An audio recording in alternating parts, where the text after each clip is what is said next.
Welcome to God is Open. I'm your host, Christopher Fisher. Today on God is Open, we're going to be talking about Enoch and death and logical reasoning skills, which is a pretty good medley of things to go over.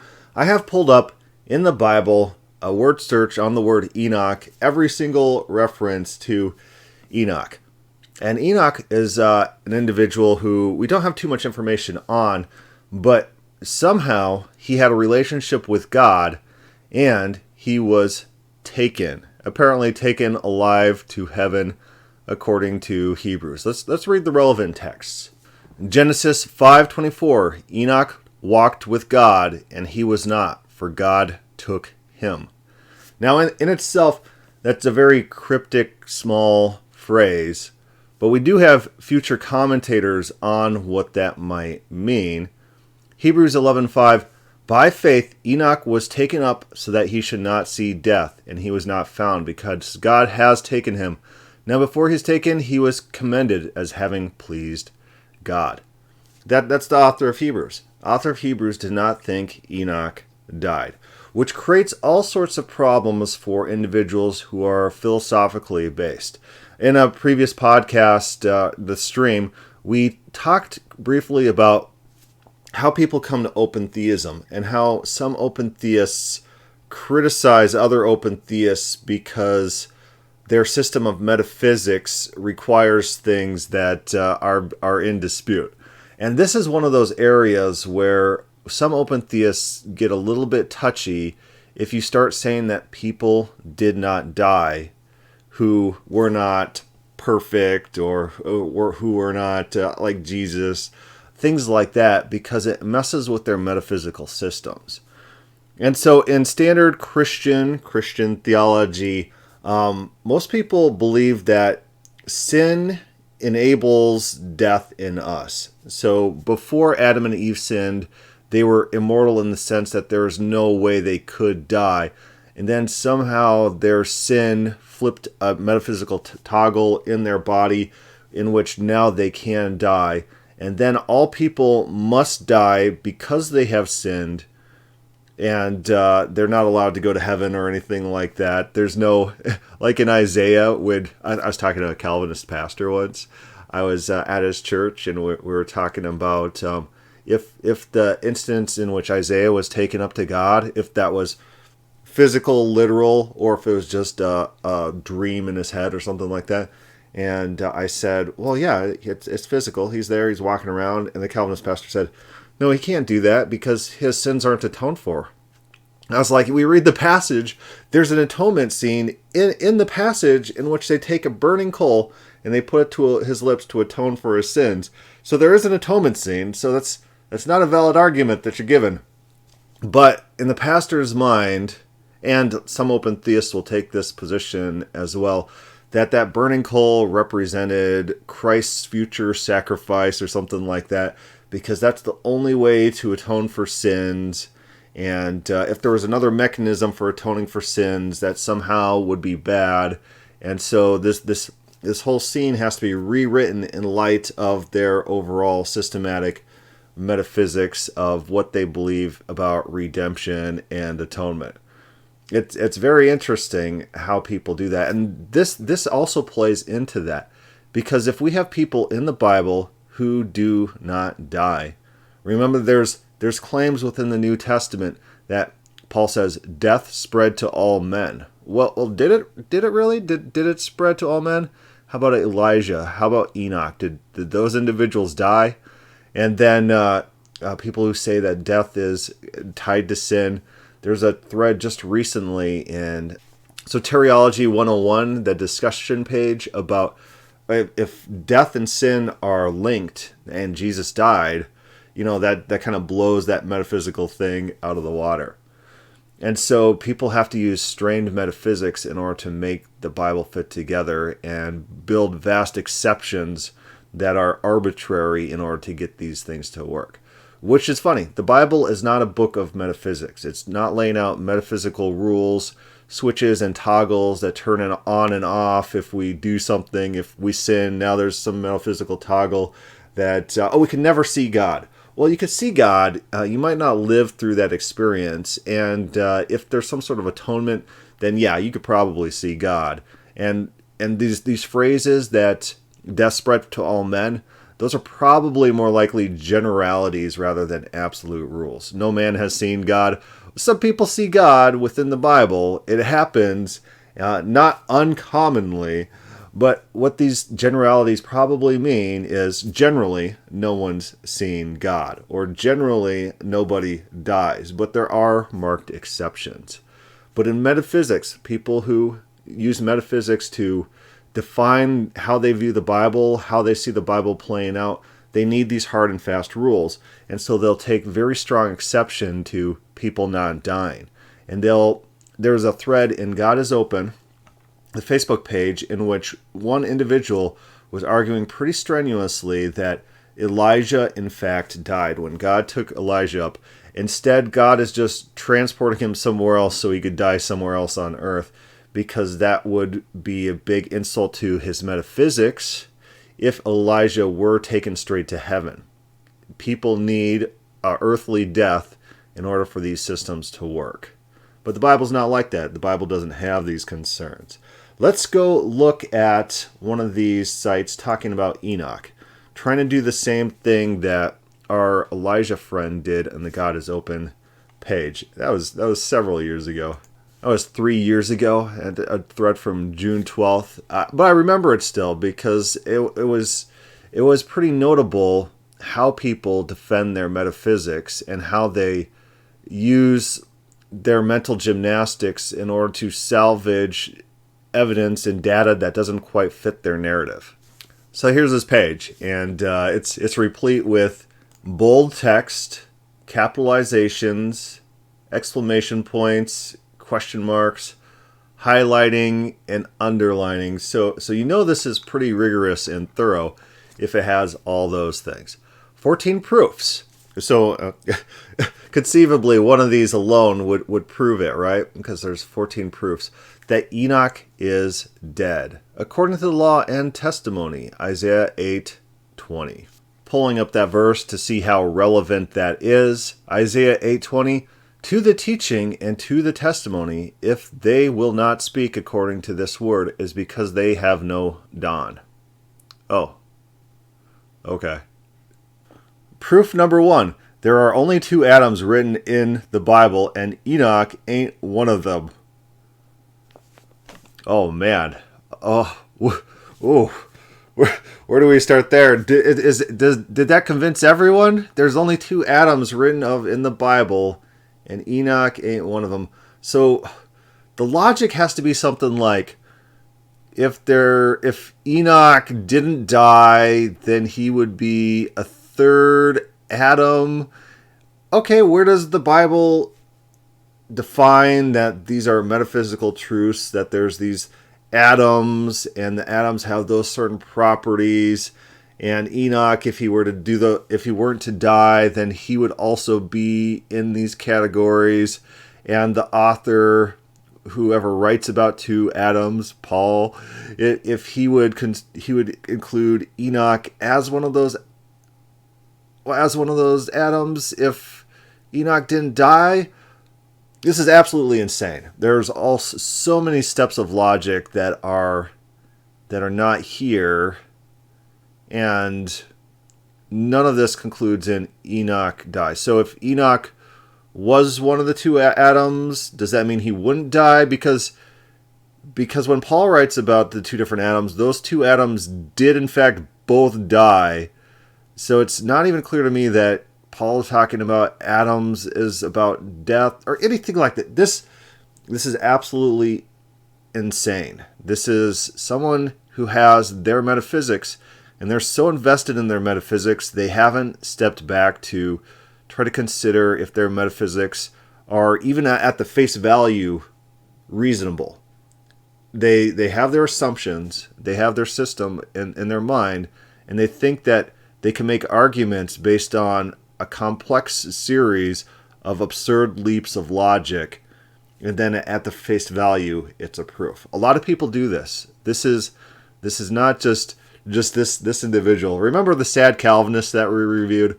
the sad Calvinist, and he had a bunch of proofs that the early church fathers were the wolves that were being talked about in the Bible. And his first proof was that the church fathers lived after Paul. like, well, I guess that's a proof. I guess that's a proof. So sometimes these people don't know what proofs are either. A claim is not a proof as well. So I think we'll find that pretty quickly here. There's just claims. Okay, so number 2. Here's where we get just a claim. He was not taken to heaven, just to another place to die. Well, that's a claim. That's what you're trying to prove. That's not a proof. So you can't try to prove what you're trying to prove by claiming that what you're trying to prove is correct. That's literally called begging the question. Begging the question is the fallacy, is assuming what you're trying to prove is in fact true. He has not established anywhere, I've seen no evidence that he's established that Enoch was not taken to heaven, he was just taken somewhere else to die. I don't see any evidence of that. All these died. This is number 3. All these died. Hebrews chapter 11, including Enoch too. I like that little last phrase, including Enoch too. So there's a big list of individuals who had faith for God within Hebrews 11, and then it says all these died in faith. Whereas before, if you scroll up in this big list of names, there's Enoch, and he says he's taken up so that he should not see death. And so what is more likely? What is more likely that the author who said that Enoch did not see death is using a generality and just saying all these people died, and there's that one exception, Enoch, or the author of Hebrews saying, Enoch, who I said didn't see death, he also died.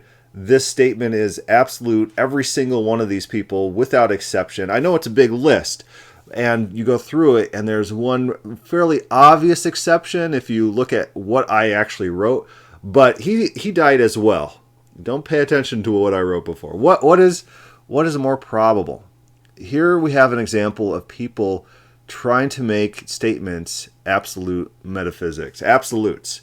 Instead of understanding that often within the Bible, people use generalities. Generalities.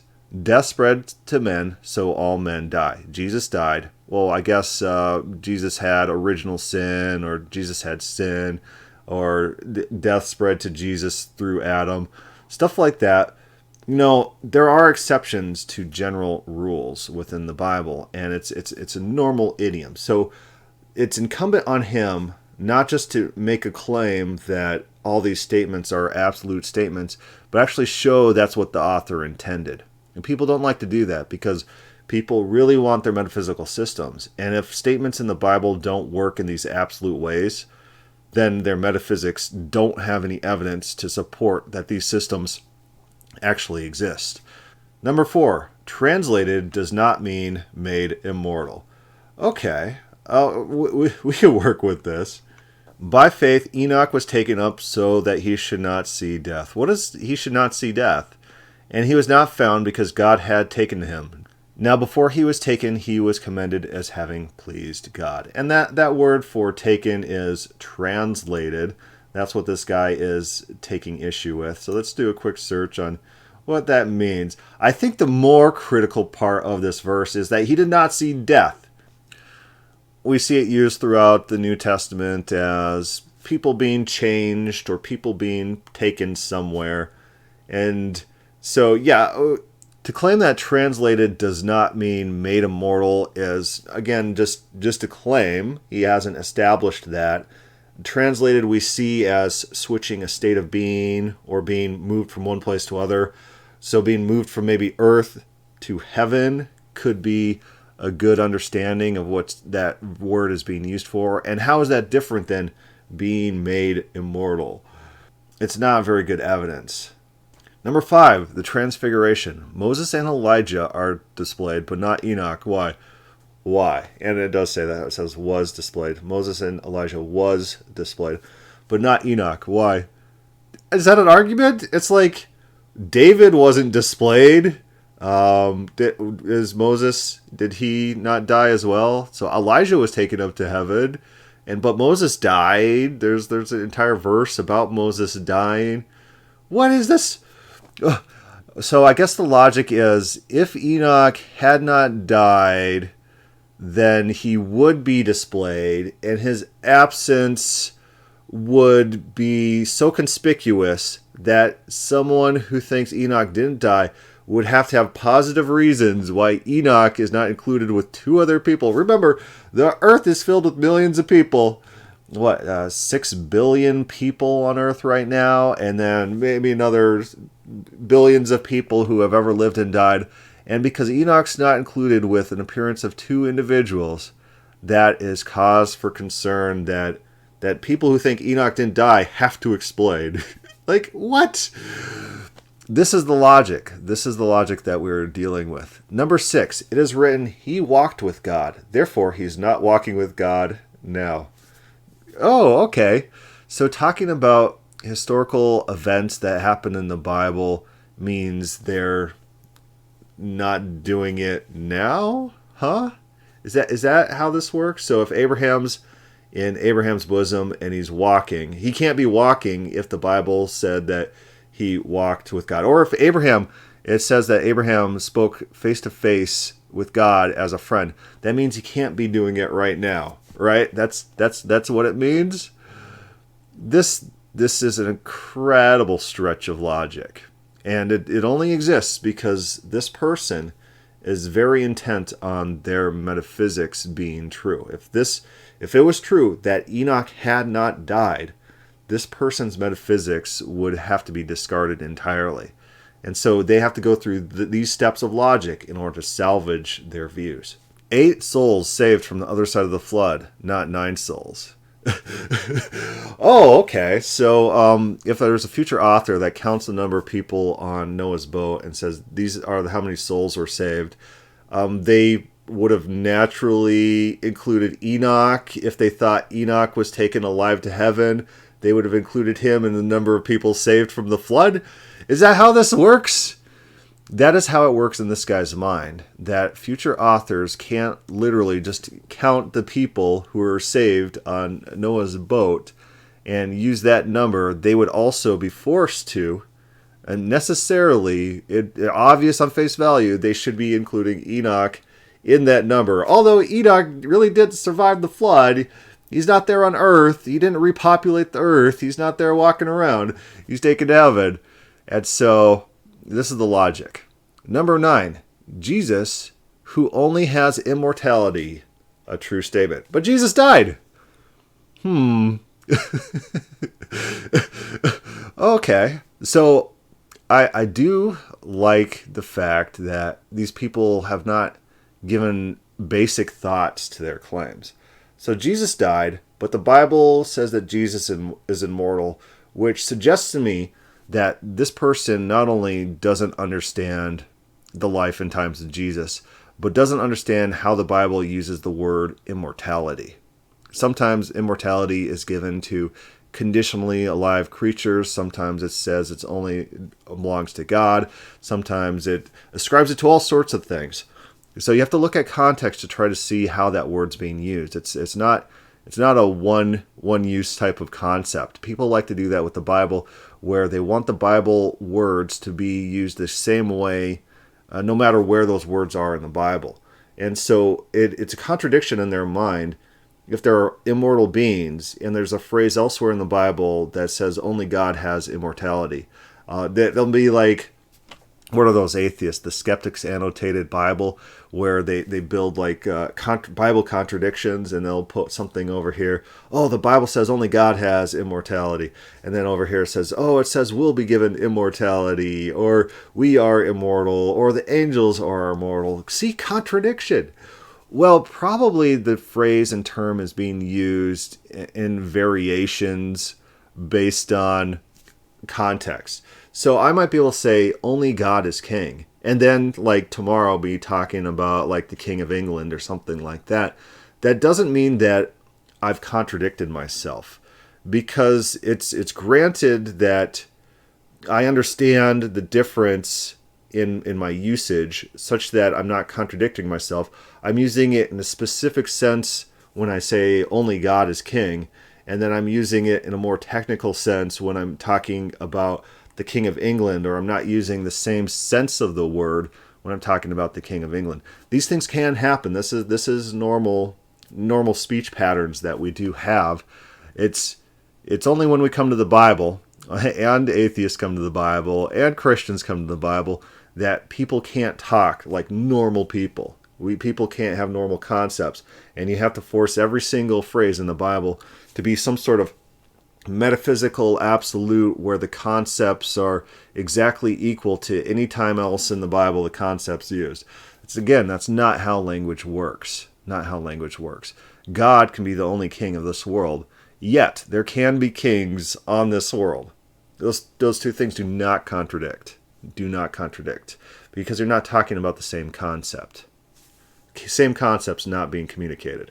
Jesus says there's no one good but God. Does Jesus call anyone else good ever in the Bible? Does he? Does Jesus contradict himself? Or is he using normal language to talk about concepts and to make points in context? That it's not a contradiction if he calls someone good at some other point in his life. Number 10, Jesus has the preeminence, not Enoch. Oh, what? Okay.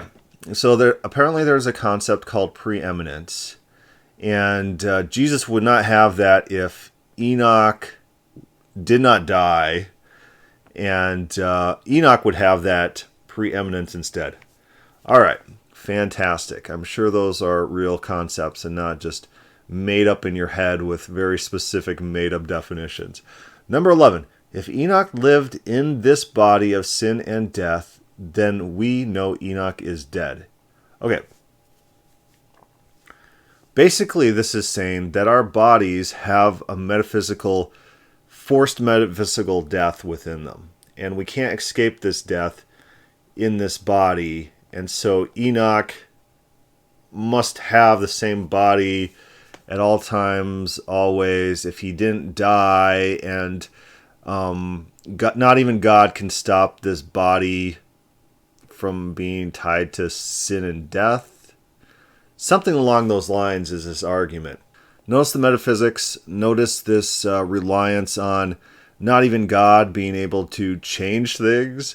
Notice this idea that the body is tied to the sin and death in some sort of absolute sense that cannot be undone no matter what.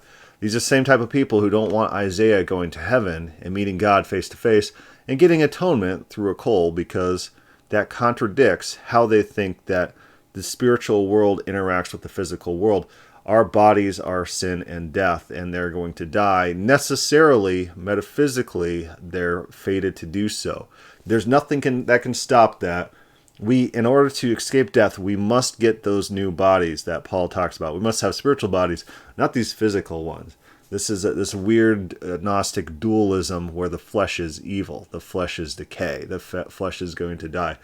But we don't have any indication that this is the actual way that the Hebrews thought about the world. We do have Paul talking about our bodies being changed to these physical or these spiritual bodies, our physical bodies being switched to the spiritual bodies.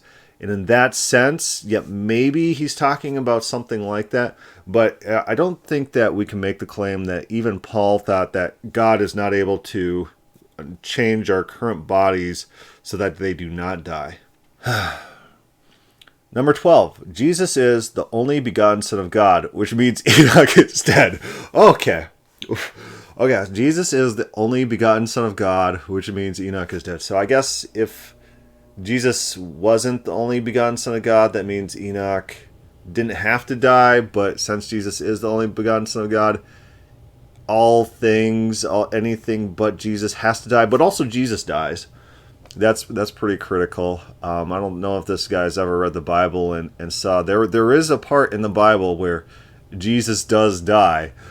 So I don't know what that means for his theology, but it's pretty funny. I guess so. If Jesus is the only begotten Son of God, Enoch is dead.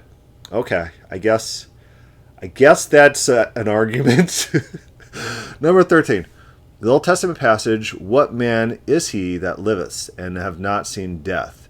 It means no one thought or taught that Enoch was alive, or he wasn't thinking about it at the time, or it's a general rule of thumb.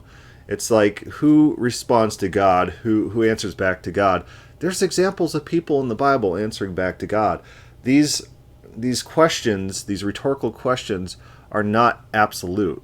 They're not absolute. There are exceptions to it. It's just generally people have died, but there are some pretty critical exceptions to that. Generally, people have not seen God, but there are exceptions to that. Generally, people are not good, but there are exceptions to that. These statements can be made. They can be made. Even when we're dealing with Paul, there's none righteous, no, not one. It's so funny. You talk to these like Calvinists and even Arminians and open theists and say, well, Jesus, is Jesus one? Oh no, he's an exception. Okay, so this absolute phrase by Paul, in fact, does have unstated exceptions. Fantastic. I'm glad we can agree that language is not absolute and there are unstated exceptions. That it's not obvious in the text that those exceptions exist. I'm glad we can agree on that much. I like this jump of logic too. He says, the Old Testament passage, what man is he that liveth and not has seen death? Means no one thought or taught Enoch was alive. So one statement by one person means 0 people thought or taught he was alive. But the author of Hebrews, who's actually talking specifically about Enoch, doesn't think Enoch saw death. Number 14. These are all proofs, mind you. These are all proofs. A definite fact that Enoch has died because of these proofs. A claim is not a proof. You can't just make a claim and say, oh, that's a proof. See, my view is true because I made this claim over here. Well, why is that claim true? Oh, let me just make another claim on top of that. See? Now, since I've made 2 claims, my first claim is backed up by my second claim, and my second claim means my first claim is true. I can add more claims if you want. I'll add claim number 3. See, now I have 3 claims. This is the logic of these people. So number 14, nowhere is it found nor written that what Enoch is today. Nowhere is it found nor written what Enoch is today. Okay, I guess that means he's dead. That means he's dead, and proof positive. All right, what we see here is an example of someone who's not quite competent in thinking through their position and laying out a case to prove what they want to prove, and it seems to be heavily tied to their intense attachment to their metaphysics. Metaphysics that are not obvious in the Bible, metaphysics that are never established here, nor probably elsewhere. It's just a system they have in their head, and they really want something not to be true because that something will destroy how they believe the world works. And so in this case, it's Enoch. If Enoch did not die, then their metaphysics falls apart. How about Jesus? If Jesus dies, how does that affect their metaphysics? Or do they have to special plead? Oh, there's that one exception that is Jesus for these special reasons that only apply to Jesus. Right. This is how people argue when they're in denial mode, when they're in full-on justification of untenable beliefs. And we see these 14 proofs. They're not proofs. They're not evidence. A lot of them are meaningless claims. A lot of them have multiple layers of imported philosophy and metaphysics that the reader doesn't have access to. The reader doesn't automatically know these things. They're not granted or given. These are not arguments from the text. Most of them aren't. The arguments that are arguments from the text are, this phrase means specifically what I say it means, and I could add clauses behind this that are not there in the text, and the clauses that I'm adding definitely apply to what the author meant in the text that I'm quoting. This is how they're doing theology. It's a bad way to do theology. Maybe we should consider the fact that death, atonement, salvation, all these concepts are a little bit more flexible than what a systematized metaphysics would normally generally allow for. In the Bible, perhaps we need to allow for the fact that the biblical writers did not think like we do, where you need this system, where you need these abstract formulas in the ether about how salvation or atonement works. Maybe those concepts are more loose than we would like to give credit to, more than we'd like to think. We'd like to think that there's some sort of metaphysical code out in the ether. If sin, then death. If no death, then preeminence, according to this guy. It says Jesus had preeminence, not Enoch. So all sorts of crazy rules. They don't exist. They don't exist. Anyways, questions or comments, put that down below. Thank you for listening.